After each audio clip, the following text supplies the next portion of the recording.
All right, so this is sort of a continuation of what we did in our Zoom class on Tuesday, or if you watch the video notes, but what we're going to be looking at today are just sort of the more complicated questions, and we're only going to be looking at three of them.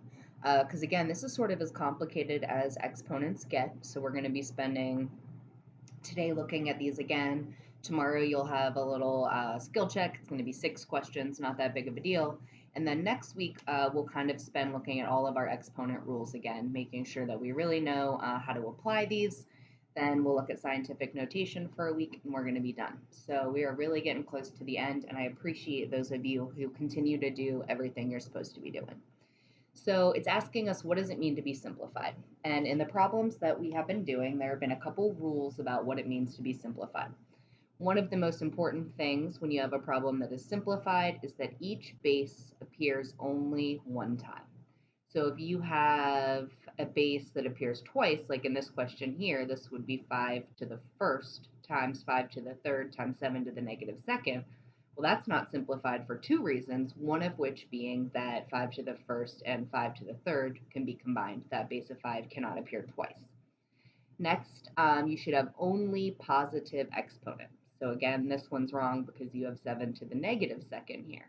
We know that that would actually flip into the denominator. Same here, you have y to the negative third. Well, we know that piece would actually flip to the denominator, and then you'd actually have to combine 4y to the first with y to the positive third. So again, you need each base to appear one time, and you need to only have positive exponents.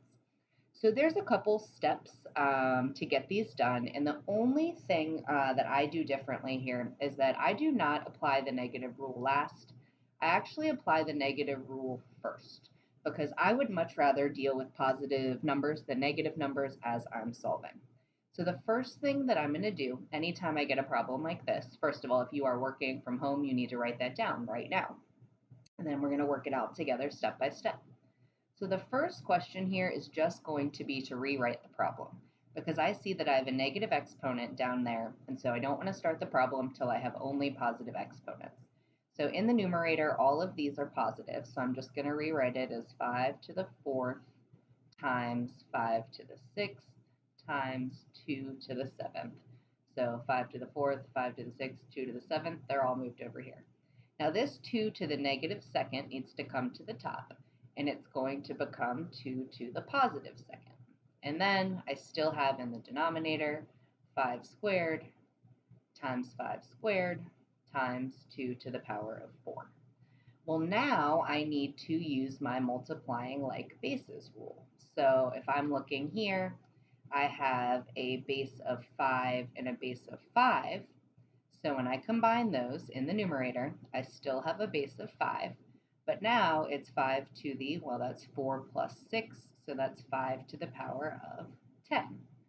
Then I'm going to put my base 2's together, and my base 2's are 2 to the 7th multiplied by 2 squared. So that's going to be multiplied by 2 to the power of 7 plus 2, so that's 2 to the power of 9. Now I'm going to go to my denominator, and 2's, well, I only have this one piece here, so that's going to be 2 to the power of 4. And then looking at my 5's, I have a 5 base 2 multiplied by 5 base 2, so this is actually 5 base 4. So I've simplified in the numerator, and I've simplified in the denominator. Now I'm getting close to being done. I have all positive exponents, but the problem is I still have 2 base 5's, and I still have 2 base 2's. So I need to deal with those by making sure that I only have one of each. So let's start with the 5. I know that there are more 5's in the numerator than the denominator because there's 10 up here and 4 down here. So my base 5 is going to be in the numerator in my answer because there's more 5's here than here. Well, that 10 minus 4 gives me 5 to the power of 6. So with my 5's, it stays there in the numerator. Well, now I'm going to deal with my 2's. So this is 2 to the power of 9 over 2 to the power of 4. Well, there are more 2's in the numerator, so here I end up with 2 to the power of, well, 9 minus 4 is equal to 5. So I end up with 2 to the power of 5. Now, I noticed that when I simplified there, there's nothing left in my denominator, so I put a 1. And when the 1 is in the denominator, it's sort of irrelevant. So this final answer here is 5 to the power of 6 multiplied by 2 to the power of 5. And I know that that's the final answer because I have two different bases here, so I can't combine them, and I have positive exponents, so there's no simplifying. So anytime you get to the end of a question, you want to make sure that each base only appears once and that you're dealing with only positive exponents. All right, so again, we're only going to do 3 problems because the process is identical every single time. If you really go through the steps and you think and you've been learning your rules, shouldn't be any problem. So when we go into this next problem here, you notice that you have several negatives as we're getting started. But as we begin the problem, all we're going to do is rewrite it with only positive exponents. So the 6 to the negative third here is going to flip to the denominator and become 6 to the positive third. All I'm doing is rewriting the problem. 7 to the fifth is already positive, so it stays where it is, 7 to the fifth. 6 to the negative second, well, that's negative, so it needs to flip. So now I have 6 to the positive second in the denominator. Now here in the denominator, I have 7 to the negative third, so I need to bring that up to the numerator. So that becomes 7 to the positive third. That's already positive with that 6 squared, so I'm going to put a 6 squared there in the denominator. This 6 to the 8th here is already positive, so it stays in the denominator. And then 7 to the negative 7 is negative, so it needs to flip, and this becomes 7 to the positive 7th. So now when I look at this, actually all of my base 7s are in the numerator, and all of my base 6s are in the denominator. So all I need to do is combine by multiplying my like bases here. So when I combine my 7s here, this is 7 to the 5th times 7 to the 3rd times 7 to the 7th. So we know we're still going to have base 7. 7 plus 3 is 10, and 10 plus 5 is 15. So that's 7 to the power of 15. Now in the denominator, we've got several base 6s that we can combine. So it's going to be 6 to the power of 3 plus 2, which is 5, plus 2, which is, wow, we're at 5 plus 2, which is 7, plus 8, which is 15. So we have 6 to the power of 15. Now looking at this here, we have a base of 7 in the numerator, base of 6 in the denominator. We have different bases, so I can't do anything there. And both exponents are positive, so it's fully simplified. All right, last question here. Again, it's going to be pretty similar. So again, I see some negatives, so I'm going to start just by rewriting the problem. So 3 to the 3rd power is already positive, stays where it is. 3 to the 5th power is already positive, stays where it is. 2 to the 6th power is already positive, so it stays where it is. 2 to the negative 3rd, that's negative, it needs to flip to the numerator and become 2 to the positive 3rd. So I've dealt with all of those terms there. All right. 3 to the 12th is already positive, so it stays where it is. Multiplied by 3 to the 3rd, already positive, stays where it is.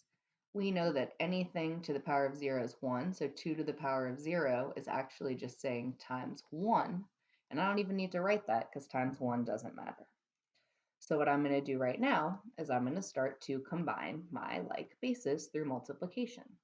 So I'm multiplying 3 to the 3rd with 3 to the 5th.